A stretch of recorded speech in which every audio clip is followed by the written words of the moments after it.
நிகழ்ச்சியாகவே இருந்தாலும் அந்த நிகழ்ச்சிக்கு தன்னெழுச்சியா வர நம்ம மக்களுக்கு பாதுகாப்பு கொடுத்து பாரபட்சமே காட்டாம இந்த கவர்மெண்ட் நடந்துகிட்டு இருக்கிறாங்க. அப்படிப்பட்ட இந்த புதுச்சேரி கவர்மெண்ட்டுக்கும் நம்ம புதுச்சேரி சிஎம் சார் அவர்களுக்கும் இந்த நேரத்தில் என்னுடைய மனப்பூர்வமான நன்றிகளை தெரிவிச்சுக்கிறேன். இத பார்த்தாவது தமிழ்நாட்டில் இருக்கிற அந்த திமுக கவர்மெண்ட் கத்துக்கிட்டா நல்லா இருக்கும்.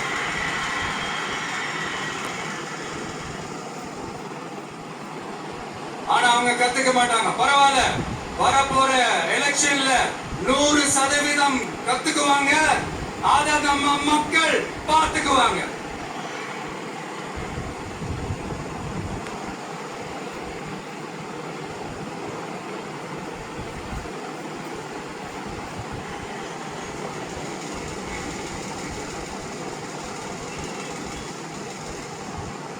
புதுச்சேரியில் இருக்கிற கவர்மெண்டோட கூட்டணி ஆட்சியில இருந்தாலும் புதுச்சேரிய ஒன்றிய அரசு எதிலையுமே கண்டுகள் என்றது புதுச்சேரி மக்களான உங்களுக்கு நல்லாவே தெரியும். மாநில அந்தஸ்து கோரிக்கையை மட்டுமா கண்டுகல, இங்க வளர்ச்சி ஏற்படவும் துணை நிற்கவே இல்லைன்னு கேள்விப்படுறோம். இந்த புதுச்சேரிக்கு இன்னும் மாநில அந்தஸ்து கொடுக்கல.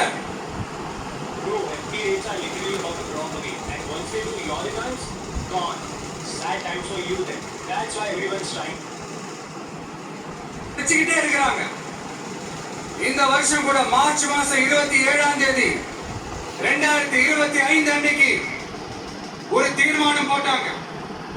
அது மாநில அந்தஸ்து வேணும்னு கேட்டு ஒன்றிய அரசுக்கு அனுப்புற 16வது தீர்மானம். புதுச்சேரி காரைக்கால் பகுதிகளில் மூடப்பட்ட 5 மில்கள், பல்வேறு தொழிற்சாலைகளை மீண்டும் திறக்கிறதுக்கு இதுவரைக்கும் ஒரு துரும்ப கூட கிள்ளி போடல. பல்லாயிரக்கணக்கான இளைஞர்களோட வேலை வாய்ப்புக்காக எதுவுமே செய்யல. இங்க ஒரு ஐடி கம்பெனி உருவாக்கணும்ன்றது எண்ணமே இல்லை. அத பத்தி யார் பேசினாலும் அது அவங்க காதல விழவே விழல. இங்க ஒரு அமைச்சரை ஊழல் குற்றச்சாட்டுல பதவி விட்டு நீக்கப்பட்டு அந்த இடத்துக்கு இன்னொருத்தரை நியமிச்சு 200 நாள் ஆச்சு. இன்னும் அவருக்கு ஒரு இலாக்காவே தரல. இந்த செயல் சிறுபான்மை மக்களை அவமானப்படுத்துறதுன்னு அந்த மக்களே சொல்றாங்க. புதுச்சேரியோட முக்கிய அங்கமாக இருக்கிற காரைக்கால், மாகே, ஏனாம் பகுதிகளில் எல்லாம் முன்னேற்றமே இல்லைன்னு அந்த பகுதி மக்கள் சொல்லிக்கிட்டே இருக்கிறாங்க. குறிப்பா காவிரியோட கடைமடை பகுதியான காரைக்காலை மொத்தமா கைவிட்ட மாதிரி தான் இருக்குது. இது எல்லாமே முன்னேற்றம் அடையணும். டூரிஸ்ட் பிளேஸ் ஆன புதுச்சேரியில போதுமான அளவு பார்க்கிங் வசதி இல்ல, போதுமான அளவு கழிப்பறை வசதி இல்ல. இதெல்லாமே மேம்படுத்தணும். புதுச்சேரி கடலூர் மார்க்கமான ரயில் திட்டம் வேண்டும்ங்கிறது நீண்ட கால கோரிக்கை. புதுச்சேரி மக்களுக்கு ஒன்னே ஒண்ணுதான் சொல்லணும், இந்த திமுகவை நம்பாதீங்க. அவங்களுக்கு உங்களை நம்ப வச்சு ஏமாத்துறது தான் அவங்க வேலையே. நான் சொன்ன பல கோரிக்கைகளை எல்லாம் தீர்த்து வைக்கிறதுக்கு நம்ம புதுச்சேரி கவர்மெண்ட்டுக்கும் அதோட மக்கள் திட்டங்களுக்கும் ரொம்ப அக்கறையா உண்மையா துணை நிற்கிறோம். தமிழ்நாட்டை ஒதுக்குற மாதிரி புதுச்சேரியும் ஒதுக்க கூடாதுன்னு நாங்க கேட்டுக்கிறோம். கிட்டத்தட்ட 20 லட்சம் பேர் வாழ்ற யூனியன் பிரதேசமான புதுச்சேரி மத்திய நிதிக்குழுவில் இடம்பெறவில்லை. அதனால் மாநிலங்களுக்கான நிதி பகிர்தல் அடிப்படையிலும் யூனியன் பிரதேசங்களுக்கான நிதி பகிர்தல் அடிப்படையிலும் புதுச்சேரிக்கு நிதி ஒதுக்கப்படுவதில்லை. அதனால ஒவ்வொரு ஆண்டும் புதுச்சேரிக்கு தோராயமாகவே மத்திய அரசு நிதியை விடுவிக்கிறது.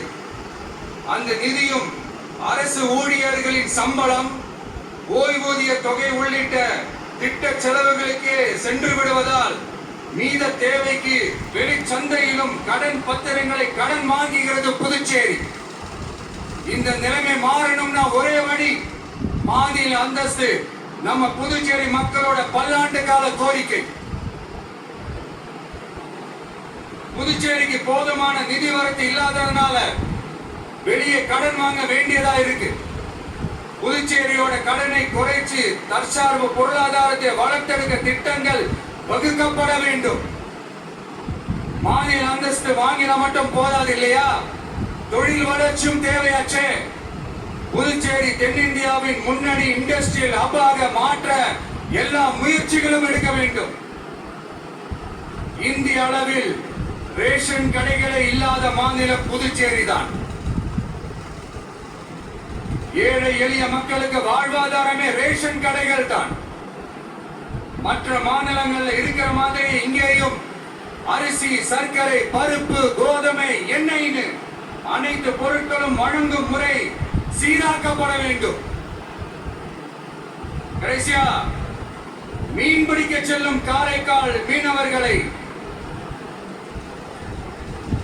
அடிக்கடி கைது செய்யும் இலங்கை கடற்படை அவர்களின் படகுகளையும் பறிமுதல் செய்து விடுகிறது. அதனால் நீண்ட போராட்டங்களுக்கு பிறகு அவர்கள் விடுவிக்கப்பட்டாலும் படகுகள் கிடைக்காததால் படு மோசமான நிலைக்கு தள்ளப்படுகின்றனர். இந்த நிலை மாற வேண்டும். நான் மறுபடியும் சொல்றேன், இந்த விஜய் புதுச்சேரி மக்களுக்காகவும் எப்பவும் துணை நிற்பான். வரப்போற புதுச்சேரி தேர்தல் களத்துல நம்மளுடைய தமிழக வெற்றி கழகத்தின் கொடி பட்டொளி வீசி பறக்கும். கான்பிடென்டா இருங்க, நல்லதே நடக்கும். வெற்றி நிச்சயம். மீண்டும் சந்திக்கும் வரை நன்றி, வணக்கம்.